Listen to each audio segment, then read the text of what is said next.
Keto Delicious.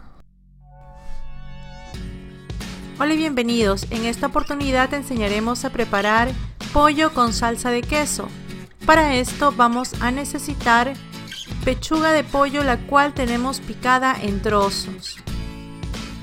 También vamos a necesitar champiñones y pimentones en trozos, queso rallado, crema de leche, queso parmesano rallado, sal, ajo en polvo, pimienta, orégano. Pondremos un trocito de mantequilla en nuestra sartén para saltear los pimentones que tenemos en cubos.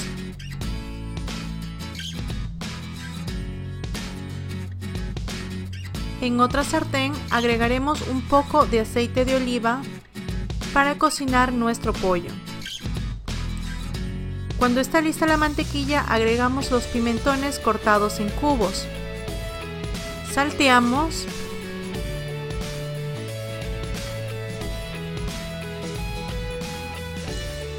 Y agregamos el pollo en la otra sartén cuando tenemos el aceite caliente.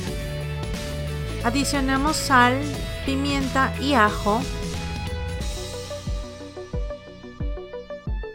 Al tener los pimentones listos, agregaremos los champiñones y saltearemos ambos. Revisaremos el pollo. Cuando el pollo esté listo, agregaremos nuestra mezcla de champiñones y pimentones. A esto le agregamos crema de leche de acuerdo a tu gusto. Le agregaremos queso parmesano rallado y mezclaremos todo esto. Agregas un poquito de orégano y queso rallado. Apagamos la hornilla y mezclamos hasta que el queso se derrita.